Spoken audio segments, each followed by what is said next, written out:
Tem uma outra pesquisa do Tinder que fala que 73% das pessoas faz uma busca da pessoa antes de encontrar. E essa busca inclui colocar o nome da pessoa no Google, stalkear ela nas redes sociais, stalkear os parentes na rede social, você já faz uma busca da árvore genealógica, puxar a ficha policial, tem gente que puxa a ficha policial, e fuçar o LinkedIn.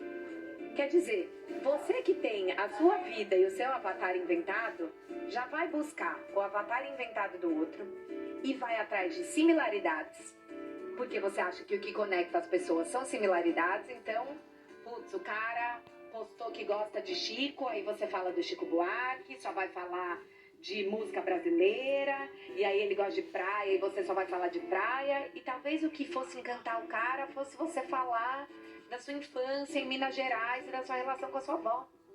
A gente não sabe o que encanta o outro.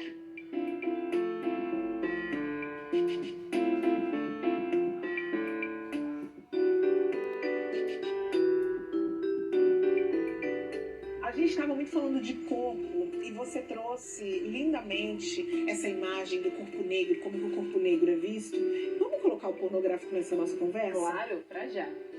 O pornográfico, ele tem muito um compromisso de ratificar poder a partir da agressividade e da brutalização. Então, o pornográfico, em geral, ele é construído para atender os desejos estéticos de poder do patriarcado, da colonialidade.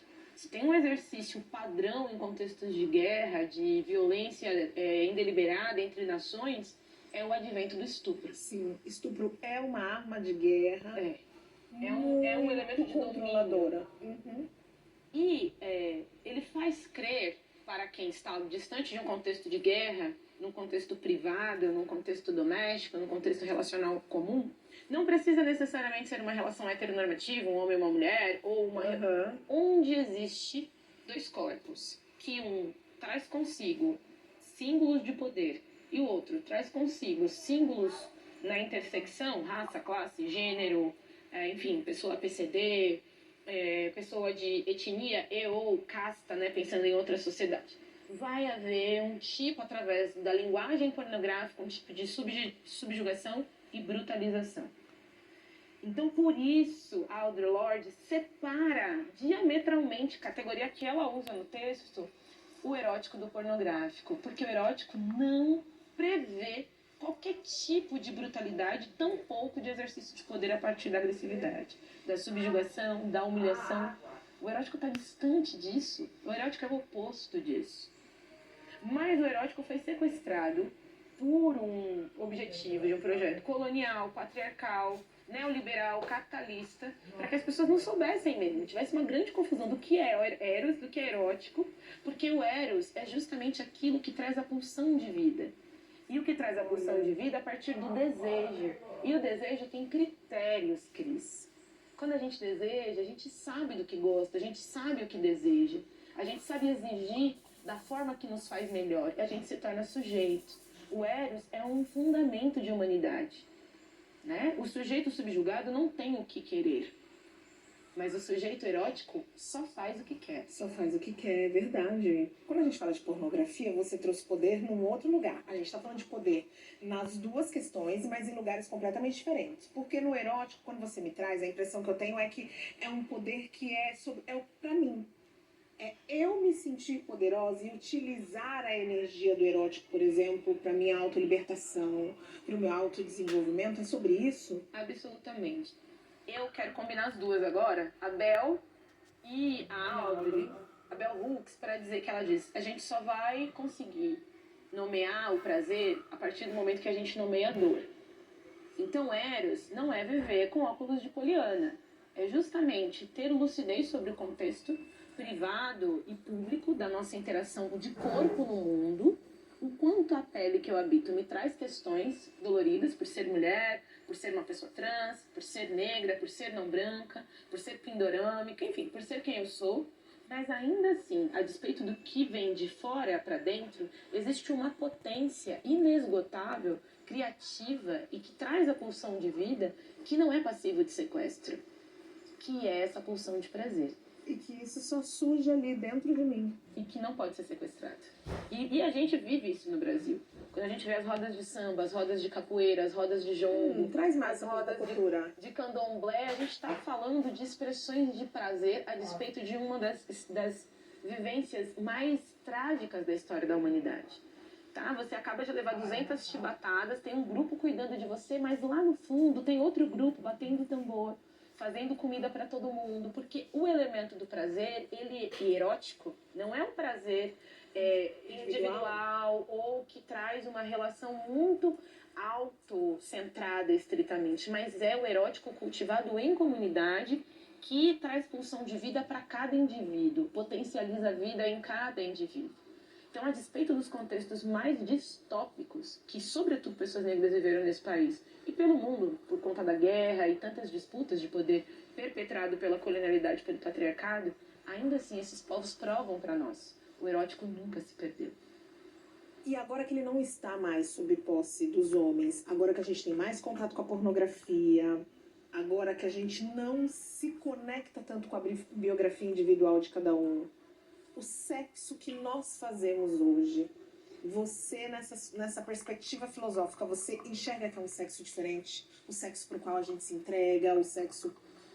Se é que a gente faz sexo, porque já sabemos que existem estudos que estão dizendo que as gerações mais novas, os millennials e as gerações Z, estão transando menos. Tem uma filósofa que eu sou muito apaixonada em, que é a Viviane Mosé.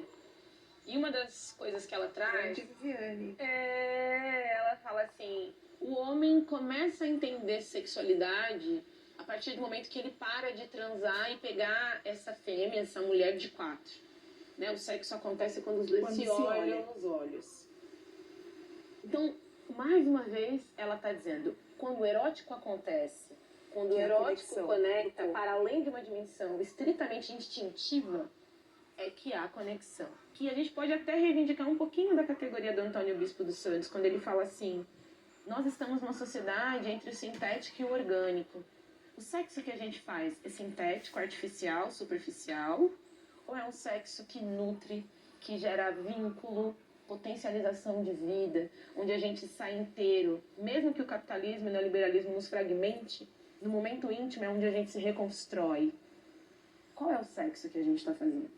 E eu tô gostando desse ponto da nossa conversa, porque a gente problematizou muito ao longo da nossa viagem, da nossa chegada por aqui, mas agora eu começo já a enxergar que você vai traçando pra gente um caminho pra gente encontrar um ponto que eu não sei se a palavra é essa, porque eu não sei se a gente precisa ser salvo.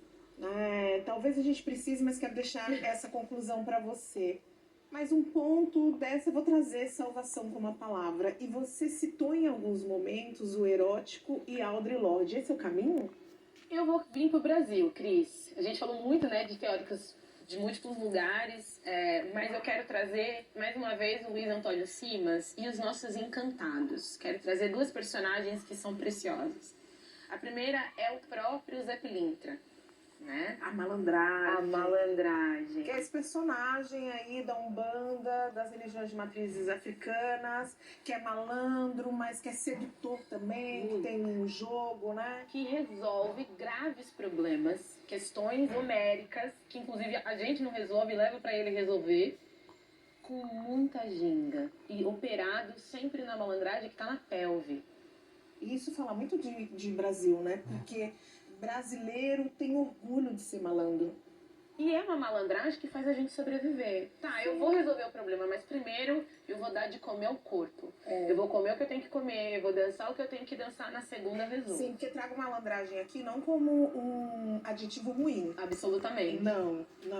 Absolutamente. Então, essa personagem que nas ancas, né? Ele tá sempre de branco para dizer que apesar dos pesares, das lutas, das batalhas, ele nunca se suja. Porque justamente a ginga faz ele ser o capoeira que vai pra batalha, traz a vitória sem se sujar. A segunda personagem é a própria Pombagira, que é a grande acolhedora das mulheres de todos os planos dessa sociedade, ricas ou pobres, de qualquer etnia. E ela vem trazendo o erótico através de um símbolo que é a gargalhada, a alegria. Né? A primeira coisa que a gente sente em alguém que está transbordando vida Gargalhada. é a gargalhada. Não é um riso comedido, que inclusive foi demonizado pelas religiões monoteístas. Essa gargalhada, né? É pecado. Ainda mais pra uma mulher. Exatamente. Ao contrário, o primeiro elemento erótico destravado por uma pombagira é gargalha comigo. Sorria comigo. Seja alegre. E ela faz no corpo um movimento do coração, que é balançar. Então, os nossos encantados traz consigo no seu repertório corporal elementos fantásticos e simbólicos potentes de erotismo e de intimidade. Né? Às vezes você fala com a pombagira, ela diz: eu te conheço, eu já sei, vamos resolver. Né? É um lugar de conforto, de cuidado, de potência de vida e de restauração de tudo que foi fragmentado pelas batalhas do cotidiano. Então, Audrey traz isso, mas a pombagira incorpora isso. Então eu queria também deixar que a gente pudesse se apoiar na brasilidade, nas filosofias incorporadas nos encantados, a possibilidade de cultivar o espírito da intimidade, o erótico como poder, mas também a partir do chão que a gente pisa e incorporando isso, né? O corpo é um lugar de incorporação, né? É um lugar de encarnação. A carne para nós não é fraca. A carne para nós é um mecanismo de transcendência de todos os ditames capitalistas coloniais. Nossa, que lindo isso. Tô muito feliz. Você veio de Salvador pra gente poder tomar esse café, fazer essa conversa. Então, só quero te agradecer. Axé. Tem um último, que é o João do Rio. Traga. Ele fala sobre flanar. Né? Flanar não é caminhar. Flanar é um caminhar contemplando. Eu acho que a gente fez isso aqui. Fizemos. A gente contemplou biografias íntimas, biografias contemporâneas, internet, virtualidade, ancestralidade. Que eu possa flanar com você e com as nossas muitos anos ainda e que você possa ser condutora de tantas outras de nós, viu? Bora! Bora! Vamos, que eu vou te acompanhar. Não vou deixar você ir para Salvador agora ainda, porque eu ainda quero aproveitar pra gente dar uma volta. Bora que a gente tem muito o que conversar. Bora!